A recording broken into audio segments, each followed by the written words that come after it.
இத்தனை மகிழ்வான முகங்களை பார்க்கும் பொழுது ரொம்ப சந்தோஷமாக இருக்கிறது.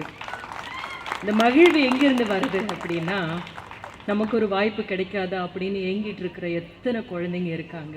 நானே பார்த்துருக்கேன். நானே சின்ன வயசில் எனக்கு படிக்கிறதுக்கு வாய்ப்பு கிடைக்காதா அப்படின்னு ஏங்கின ஒரு பொண்ணு தான்.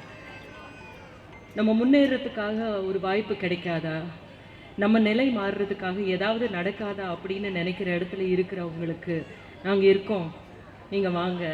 இப்படியான ஒரு பயிற்சி, ஒரு இலவச பயிற்சி அப்படின்றது எவ்வளவோ முன்னுக்கு கொண்டு செல்லக்கூடிய ஒரு பாதையாக அமையும் அப்படின்றது இந்த அரசு உணர்ந்ததுனால தான் உங்கள் எல்லாருக்கும் இதை அமைச்சு கொடுத்துருக்காங்க. அதுவும் தயாளு அம்மாளுடைய பெயரில் பயிற்சி முகாம் அப்படின்றது. இந்த பயிற்சி மையத்தில் நீங்கள் பயிற்சி பெற்று வந்திருக்கிற அனைவரும் இதற்கு முன்பு போனவர்களை விட இதற்கு பின்பு அவர்களுக்கெல்லாம் நீங்கள் எப்படி இருக்கணும் அப்படின்றது தான் ரொம்ப இம்பார்ட்டண்ட்டான விஷயமா எனக்கு படுது. ஏன்னா நமக்கு வாய்ப்பு கிடைக்கிறது ஒன்று, அந்த வாய்ப்பை நம்ம பயன்படுத்துறது ஒரு ரொம்ப முக்கியமான விஷயம். போராட்டங்கள் பண்ணிக்கிட்டு இருக்கோம் அப்படின்னு தோழர் சேகர் பாபு அவர்கள் சொன்னார். போராட்டங்கள் பண்ணுறது அப்படின்றது நம்ம மக்கள் மேலே இருக்கிற அக்கறையினால். ஆனால் நம்ம எல்லாருமே போராட்டம் பண்ண முடியுமா? அப்படி கிடையாது. நம்மளுடைய வாழ்க்கையை பற்றி நம்ம யோசிக்க வேண்டிய இடத்துல இருக்கோம். ஆனால் நம்ம எல்லாருமே நம்ம வாழ்க்கையில் எதை கடைப்பிடிக்கணும் அப்படின்றத பற்றி நீங்கள் யோசித்து பார்க்கணும். ஒரு விஷயம் கடைப்பிடிச்சா மட்டும் போதும்.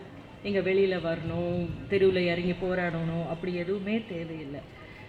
நம்மளுடைய பவரில் இருக்கிற நம்மளால் முடிஞ்ச ஒரு விஷயம் என்ன அப்படின்னா, நம்மளை சுற்றி இருக்கிறவங்கள அனைவரையும் சமமாக பார்ப்பது. ஏன்னா ஒரு இடத்துக்கு போனதுக்கப்புறம் உங்களுக்கு ஒரு சின்ன பவர் கிடைக்கிறதுக்கு வாய்ப்பு இருக்குது, நீங்கள் எல்லோரும் முன்னேறுவீங்க. அந்த ஒரு பவர்ஃபுல்லான ஒரு இடத்துல இருக்கும்போது உங்களை விட ஒரு வாய்ப்பு கிடைக்காத இடத்துல இருக்கிறவங்கள சமானமாக நடத்துறது எப்படின்றத மட்டும் செஞ்சால் போதும். அப்படி இருந்தாலே இந்த சமூகத்தில் எல்லா ஏற்ற தாழ்வுகளும் மறைஞ்சு போகும் அப்படின்றத நீங்கள் நினைவில் வச்சுக்கோங்க. பெருசாக ஒரு விஷயத்தை சாதிச்சிட வேண்டிய அவசியம் கிடையாது அப்படின்றது தான். இந்த பருவத்தில் உங்களுக்கெல்லாம் நிறைய கனவுகள் இருக்கும், நிறைய விஷயங்களை தாண்டி வந்திருப்பீங்க. அவங்களுடைய போராட்டம், அவங்களுடைய வாழ்க்கை நிலை அப்படின்றது அவங்களுக்கு மட்டும்தான் தெரியும். அப்படி இருக்கிற நீங்கள் எல்லாத்தையும் சாதிச்சுட்டு வரும்போது உங்கள் கூட இருக்கிற ஒரே இன்னொரு ஆளுக்கு இப்படி கையை பிடிச்சிட்டு நீயும் என் கூட வா, நான் உனக்கு ஒரு நல்ல வாய்ப்பை ஏற்படுத்தி தரேன், நல்ல தெளிவான பாதையை காமிச்சு கொடுக்குறேன் அப்படின்னு சொன்னீங்கன்னா அதுவே பெரிய போராட்டத்தில் வெற்றி தான் நான் நினைக்கிறேன். அப்படியான வாய்ப்பு உங்களுக்கு என்ன கொடுக்குது அப்படின்னா, உங்களுக்காக சிந்திக்கிற இந்த அரசனுடைய முதல்வராக இருக்கிற நமது முதல்வர் யோசித்தது, ஸ்டாலின் அவர்கள் யோசித்ததுனால எத்தனை திட்டங்களில் நம்ம இளைஞர்களுக்காக தீட்டப்பட்டிருக்கிற திட்டங்கள் அத்தனை இருக்குது. புதுமை பெண் திட்டம், இந்த புதுமை பெண் திட்டத்தில் எத்தனை பெண்கள் பயனடைஞ்சிருக்காங்க அப்படின்றத வெளியில் சொன்னவங்க நிறைய பேர் இருக்காங்க. ஆனால் நான் சந்திக்கும் போது பேசினவங்க நிறைய பேர் இருக்காங்க. இதனால் என்னால் படிக்க முடிஞ்சது, என்னுடைய கனவை நிறைவேற முடிஞ்சது அப்படின்னு சொல்லி. அதே மாதிரி இளைஞர்களுக்கு உங்களுக்கு எல்லாருக்குமே ஒரு நல்ல வாழ்க்கை அமையணும், நல்ல பாதையில் நீங்கள் எல்லாருமே போகணும் அப்படின்னு சிந்திக்கிற ஒரு அரசு இருப்பது தான் நமக்கு எல்லாருக்கும் மிகப்பெரிய ஒரு பலம். அப்படியான ஒரு அரசு இருக்கும் பொழுது அதை நாம் எப்படி பயன்படுத்திக்கிட்டு இருக்கோம் அப்படின்றது மட்டும் இல்லாமல் தெரியாதவங்களுக்கு தெரியப்படுத்தணும். இப்போ நமக்கு தெரிஞ்சிருக்கு இந்த ஒரு வாய்ப்பு இருக்குது அப்படின்னு, தெரியாதவங்க நிறைய பேர் இருப்பாங்க.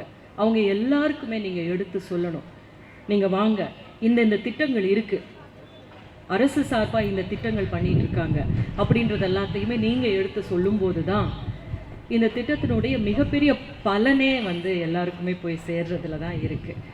இந்த நிகழ்வில் உங்களை எல்லாரையும் சந்திக்கிறதுலையும் உங்களுக்கு இந்த மடிக்கணினி கொடுக்கறதுலையும் மிகப்பெரிய ஒரு சந்தோஷமாக பெருமையாக நான் கருதுகிறேன். இந்த வாய்ப்பு, இந்த ஒரு நிகழ்ச்சி ஏற்படுத்தி இருக்கிறது நம்மளுடைய தமிழக முதல்வர் ஸ்டாலின் அவர்களுடைய பிறந்த நாளை முன்னிட்டு இந்த நிகழ்வு நடந்து கொண்டிருக்கின்றது.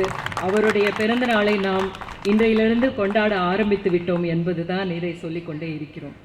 பேண்டமிக் டைமில் யாருமே வெளியே போகாமல் பயந்து இருந்த நேரத்தில் ஸ்டாலின் அவர்கள் வந்து ஒவ்வொரு ஹாஸ்பிட்டலுக்கு போனாங்க.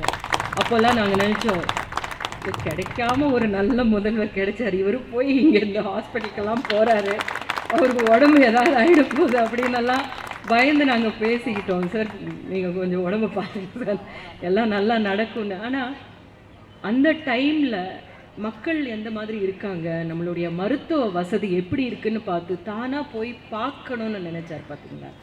அந்த மாதிரி ஒரு தலைவர் வேணும் நமக்கு அப்படின்றது. நம்ம மக்கள் படுற அவஸ்தைகள் எல்லாத்தையும், இந்த பாடுகள் எல்லாத்தையும் நானே முன்னின்று பார்க்குறேன் அப்படின்னு சொல்லி போகிறாங்க இல்லையா. இவர்களுக்காக நான் யோசிக்கிறேன், இவர்களுக்காக நான் வந்து இந்த திட்டங்களை தீட்டுறேன், இந்த விஷயங்கள் எல்லாத்தையும் நான் முன்னுக்கு கொண்டு போகிறேன், என் மக்களுடைய நலன் மட்டுமே அப்படின்னு யோசிக்கிறேன்.